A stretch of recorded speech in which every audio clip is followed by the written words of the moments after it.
Dans toutes les langues, il existe une distinction bien marquée entre le langage formel et le langage informel. Et même, dans certaines langues, comme le coréen ou le japonais, il existe une langue à l'intérieur de la langue qu'il faut maîtriser pour prétendre parler dans un registre formel. En français ou en anglais d'ailleurs, la distinction entre les deux registres se fait par deux points essentiels. Premièrement, le lexique, c'est-à-dire le type de vocabulaire que vous utilisez. D'ailleurs, accessoirement, en anglais, lorsque vous voulez vous la jouer, vous utiliserez plus souvent des termes dont l'origine est latine. C'est d'ailleurs la raison pour laquelle, en général, les francophones ont plus de facilité à maîtriser le registre formel de la langue anglaise, puisque les termes qui sont considérés comme formels sont directement dérivés du latin et se retrouvent donc en général en français aussi. Le deuxième point, le deuxième aspect qui montre que l'on maîtrise le registre formel, c'est la diction, la prononciation. Lorsque vous vous exprimez dans un registre formel, vous allez avoir tendance à faire attention à votre diction. Ce n'est pas vraiment le cas lorsque vous parlez de manière informelle. Aujourd'hui, nous allons donc parler du langage familier en français. En français, contrairement aux autres langues romanes, le sujet pronominalisé est toujours énoncé dans une phrase. Cependant, ça ne signifie pas du tout, bien évidemment, que les francophones respectent l'usage correct des pronoms au quotidien. Bien sûr que non. Si vous suivez des cours de français, on vous a certainement expliqué que lorsque certains pronoms se terminent par une voyelle et qu'ils sont suivis d'un verbe qui commence par une voyelle, il faut parfois appliquer un procédé que l'on appelle l'élision. Par exemple, on ne dit pas « je ai », mais « j'ai ». On dit « tu es », mais l'on dira « je t'ai entendu » et non pas « je te ai entendu ». En revanche, lorsque ces pronoms sont suivis d'une consonne, cette élision ne fonctionne pas, puisque par principe, l'élision fonctionne avec des voyelles. Du moins, c'est le cas en théorie, car en pratique, vous avez sans doute constaté que les francophones font cela absolument tout le temps. Imaginons que vous soyez chez un ami et qu'il vous demande si vous souhaitez boire quelque chose. Vous pourriez très bien dire « Ouais, je veux bien un café. Je veux bien un café. » Vous n'avez pas dit « je veux bien un café », vous avez dit « je veux bien un café ». Vous avez donc procédé à l'élision alors que « je » est suivi d'un verbe qui commence par une consonne. De la même manière, si l'on vous demande comment vous vous appelez dans un contexte informel, vous répondrez certainement « je m'appelle Pierre, Paul, Jacques. Je m'appelle Jeanne ». Parfois, les francophones sont très fainéants. Mouvoir ses lèvres et énoncer des pronoms correctement demande des efforts herculéens. Par conséquent, ils ont décidé de chercher un moyen de transformer la prononciation du pronom « je », composé de 2 lettres, en « ch ».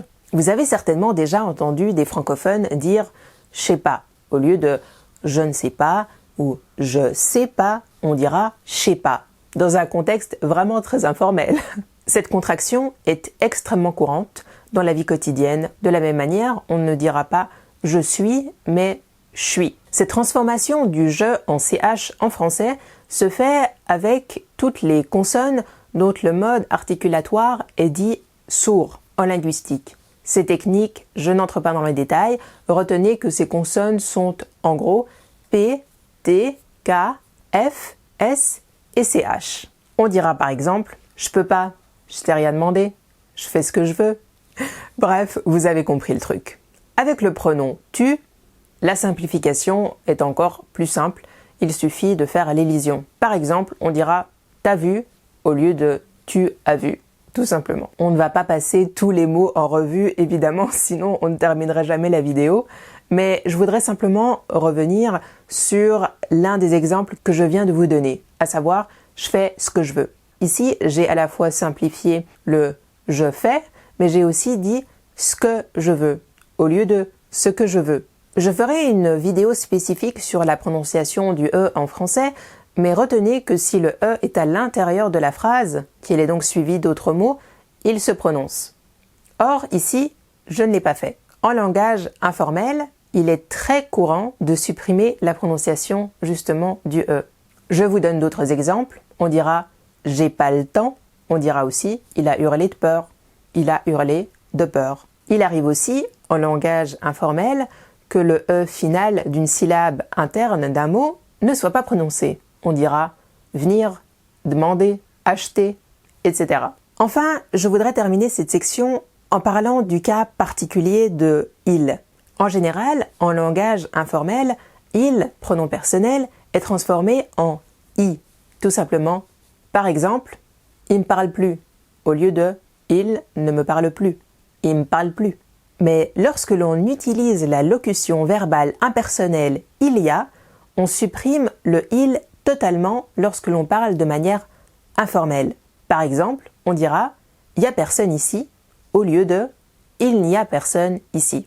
Cette phrase nous permet d'ailleurs de faire la transition vers le deuxième point, l'omission de la double négation. Comme vous le savez, il existe en français ce que l'on appelle la double négation. Ne pas, ne plus, ne jamais. Même si à l'écrit elle est obligatoire, vous constaterez que à l'oral, elle n'est presque jamais respectée. On dira par exemple « j'ai pas faim » au lieu de « je n'ai pas faim ». Vous pourriez aussi dire « on n'a jamais été cambriolé ». J'utilise le pronom « on » avec la négation à dessein. Pourquoi ? L'omission de la double négation avec le pronom personnel « on » est assez problématique pour les francophones, à l'écrit en tout cas. Pour la simple raison qu'il n'y a absolument aucune différence à l'oral entre « on a » et « on a ». À l'écrit, la plupart des francophones font cette faute. L'omission de la double négation fonctionne aussi avec les questions. Par exemple, si vous avez perdu vos clés et que vous les cherchez, vous allez dire « t'as pas vu mes clés ?» « T'as pas vu mes clés ?» C'est d'ailleurs assez étrange parce que, en français, lorsque l'on cherche quelque chose, on va demander si la personne n'a pas vu ce que l'on cherche plutôt que si la personne en question a vu ce que l'on cherche. Allez savoir pourquoi. Plus sérieusement, j'ai pris cette phrase à dessein parce qu'elle réunit les trois aspects principaux du langage informel en français. T'as pas vu mes clés. T'as représente le premier point, l'élision. T'as pas représente le deuxième point. Et enfin, le dernier point dont je voulais vous parler, à savoir l'élimination de l'inversion dans les questions. En langage informel en français, on ne respecte absolument jamais l'inversion qui est propre à l'interrogation. C'est d'ailleurs l'un des points qui permet de déterminer si une personne vous parle en registre formel ou informel. Quelques exemples. Si une personne vous demande l'heure, quelle heure est-il ? Est en général la manière formelle de demander l'heure en français. Mais la plupart du temps, on vous demandera « t'as l'heure »,« as-tu l'heure »,« t'as l'heure » ou encore plus souvent, on vous dira « t'as pas l'heure par hasard ?» T'as pas l'heure par hasard? Pourquoi par hasard? I have no idea. Évidemment, en français, l'inversion n'est pas du tout la seule manière de poser une question. Il existe d'autres moyens. Par exemple, l'utilisation des pronoms interrogatifs. Qui, que, quel, combien, où, quand, etc. En langage informel, les pronoms interrogatifs, cependant, ne sont pas supprimés. Ils sont déplacés. Par exemple, on ne dira pas « qui es-tu ?» mais « t'es qui ?» Donc, au lieu d'être placés en tête de phrase, ils sont placés en fin de phrase. De la même manière, on ne dira pas « comment t'appelles-tu ?» mais « tu t'appelles comment ?» ou encore « quelle heure est-il ?» devient « il est quelle heure ?» Là où ça se complique légèrement, c'est lorsque l'on utilise le pronom « que ». « Que » en français est un mot qui est vraiment très versatile. Il peut être pronom relatif, pronom interrogatif, et dans le contexte de la phrase interrogative informelle, il est tout aussi versatile. « Que fais-tu demain ?» en langage informel deviendra « qu'est-ce que tu fais demain ?» Comme vous le constatez, lorsque l'on parle en langage informel, il arrive très souvent que l'on allonge les phrases au lieu de les raccourcir. Mais bref. Mais la paresse labiale propre à l'être humain peut aussi conduire à éliminer le deuxième « que » en langage informel. Donc je vous ai dit « qu'est-ce que tu fais demain ?»